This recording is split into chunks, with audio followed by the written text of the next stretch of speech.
Pacific Islanders rely on seafood for food and income. Once plentiful throughout the islands, our reefs and our fish are now showing signs of stress from too much fishing.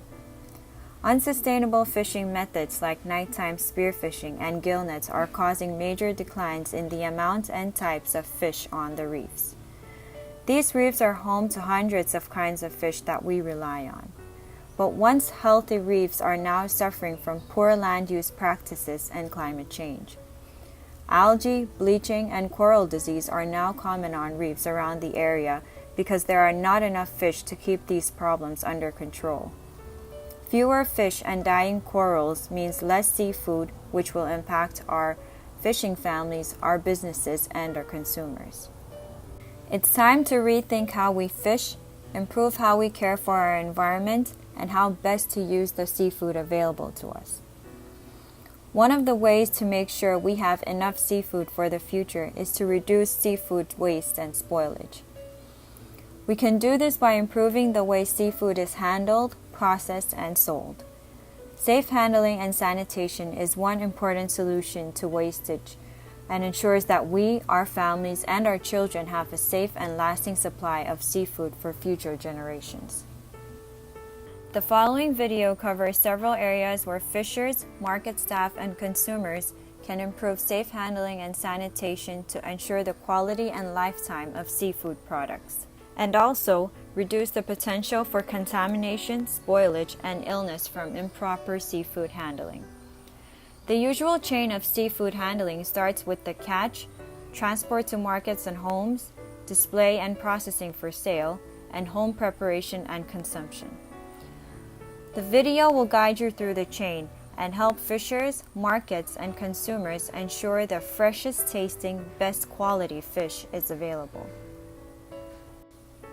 For all parts of this chain, the keywords to remember for proper fish handling are care, cool, clean, and quick.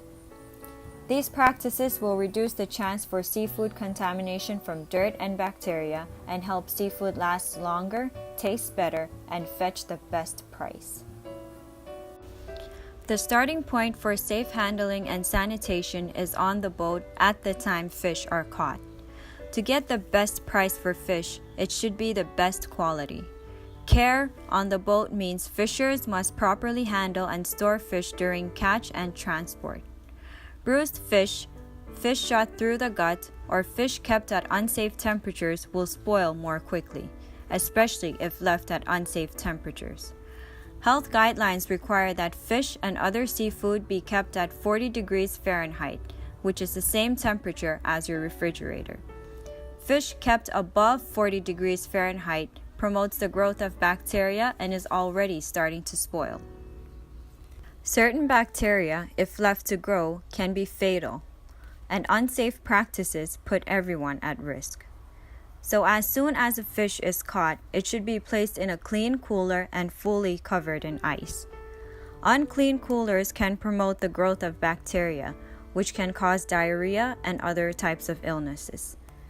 After every trip, coolers should be washed thoroughly with soap and water and rinsed in a mild bleach solution to kill any remaining bacteria. Now that you've taken care of the fish on the boat, the next step is to keep the fish cool and clean during transport. Throwing fish in a dirty container will once again provide a way to expose it to bacteria. It's not only important to use a clean container for transport, but fish also needs to stay cold. Usually the best way is just to keep the fish in a cooler on ice.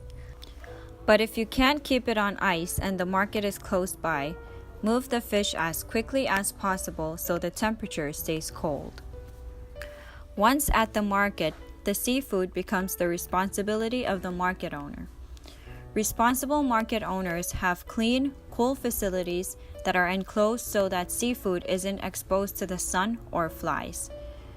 Even though the fish should be clean upon arrival, once weighed, fish should be rinsed in fresh, cold water to remove anything that might cause contamination or illness. To keep fish longer, markets should also remove the gills and the guts, the two places where bacteria grow fastest. Fish generally starts spoiling from the inside out, so leaving guts and gills in will promote spoilage and reduce the lifetime of the product. Losing fish to spoilage means less money for market owners. Wasted seafood means fishers have to fish more, promoting overfishing. Before and after handling seafood, fish handlers should wash their hands and arms up to their elbows to reduce the chance of introducing bacteria.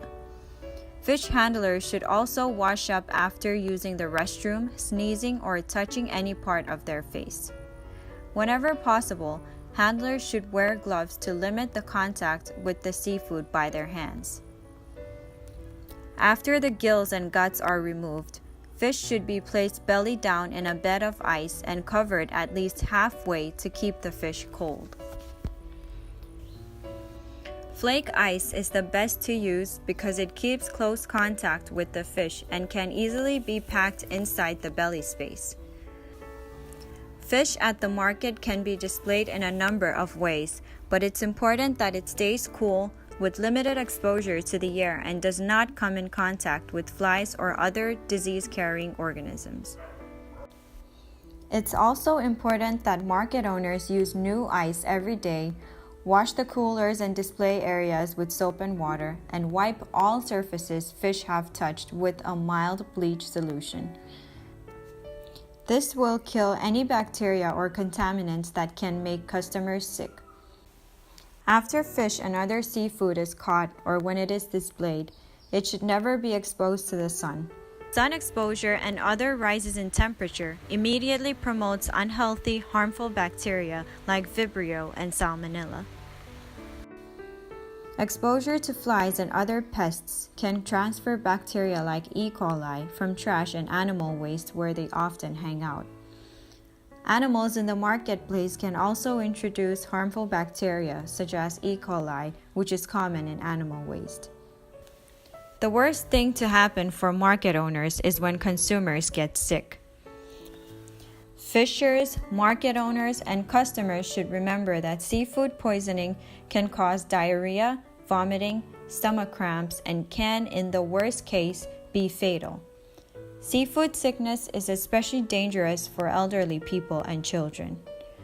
A little care along the way can prevent possible tragedies from happening. Customers will appreciate the extra care fishers and market owners take to ensure their seafood not only tastes fresh, but is also safe to eat. Just like the steps before, consumers and restaurant owners should take care in handling and keeping seafood cold and surfaces clean, and processing seafood quickly. Once purchased, seafood should be transported home or to the restaurant on ice. Markets should place purchased seafood in a clean bag and provide a small amount of ice to the customer so their purchased seafood stays cold on the way home or to the restaurant. Once home or at the restaurant, fish should stay cold until ready to use and be prepared on clean surfaces. Whoever is preparing the food should keep the preparation area clean and free of flies. Hands, cutting boards, knives, and utensils should always be washed in soap and water, and a mild bleach solution should be used as a final step to keep bacteria in check. Care, cool, clean, and quick. Following these steps means that fishers can demand more money at the market, that markets can keep their customers happy, and that consumers get the best buy for their buck. It also keeps us all healthy and means less seafood wasted and less need to catch more fish. More fish means a healthier reef and a continuous supply of income and seafood for years to come.